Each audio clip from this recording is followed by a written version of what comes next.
ধর্ম এক, সেটা হচ্ছে ইসলাম। ইসলাম ধর্মের যত নবী এসেছেন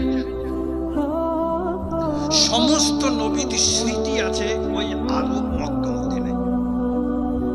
সমস্ত নবীদের স্মৃতি স্মরণ হয় মক্কাতে আর মদিনাতে। ছোট্ট কথা, হজ করতে যায় মানুষ আরফার ময়দানে। এখানে আপনার কাছে হজ হবে না? হজ করতে গেলে যেতে হবে 9 জিলহজ আরফার ময়দানে। কেন যেতে হবে?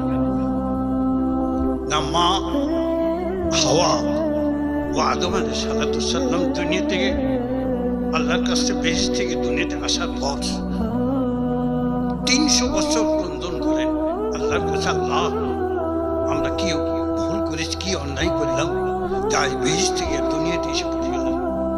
কাঁদছেন, লোক নাই, জন নাই, মানুষের কোনো দেখা নাই। আদম আলাইহিস সালামের সঙ্গে মা হাওয়ারও দেখা নাই। 300 বছর ক্রন্দন করতে করতে মা হাওয়া আদম আলাইহিস সালাম এই আরফার ময়দানে এসে উপস্থিত হন। এই 300 বছর আরফা ময়দানে একটা পাহাড় আছে, জাবালে রাহমাত, ছোট পাহাড়, খুব বড় নয়। সে পাহাড়ের সন্নিকটে দুজন এসে উপস্থিত হন। আল্লাহর কাছে কাঁদে, আল্লাহ ربنا ظلمنا أنفسنا وإن لم تغفر لنا وترحمنا لنكونن من الخاسرين। আল্লাহ তুমি যদি আমাদের ক্ষমা না করো আমরা ধ্বংস হয়ে যাব। আল্লাহ তুমি আমাদের ক্ষমা করো। আর কাঁদছেন, আল্লাহ اللهم اغفر لجاه محمد رسول الله صلى الله عليه وسلم। তোমার নবী মুহাম্মদ রাসূলুল্লাহ সাল্লাল্লাহু আলাইহি ওয়াসাল্লামের ওসিলায় আল্লাহ তোমার দরবারে হাত তুলেছি, আল্লাহ তুমি আমাদেরকে ক্ষমা করে দাও। আল্লাহ রাব্বুল আলামিন সেদিন বলেছেন, হে আমার আদম, আমি যাকে দুনিয়াতে পাঠাই নাই,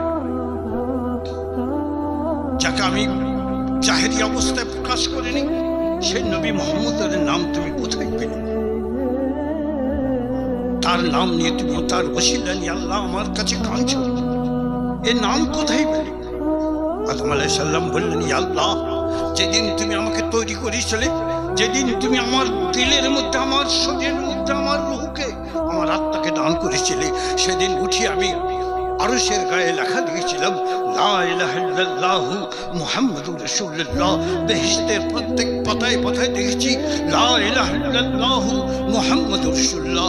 আমি জানি এক আল্লাহ ব্যতীত কোনো উপাস্য নাই, কিন্তু আল্লাহ তোমার নামের পাশে কার নাম?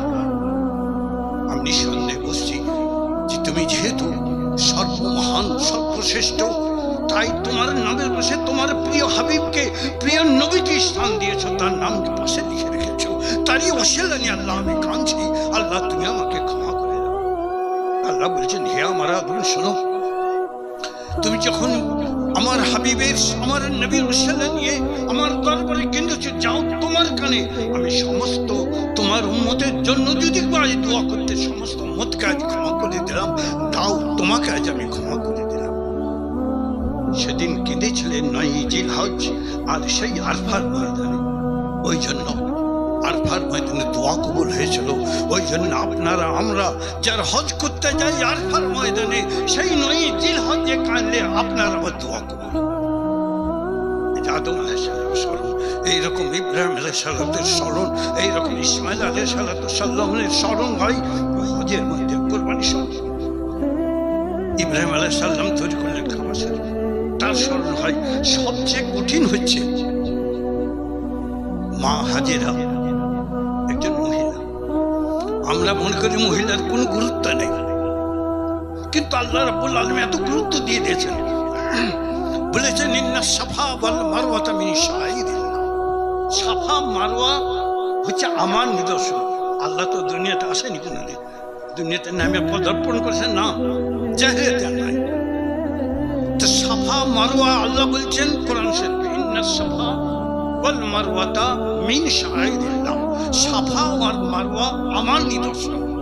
আল্লাহ তো দুনিয়াতে আসেন যে আল্লাহর নিদর্শন না, আল্লাহর ওলি, আল্লাহর মাহবুবা, আল্লাহর প্রিয় বান্দি মা হাজারে যে সাফা মারওয়া দৌড়েছিলেন, তার স্মরণ রাখার জন্য আল্লাহ রাব্বুল আলামিন বলে এই সাফা মারওয়া মা হাজারা যেভাবে দৌড়ে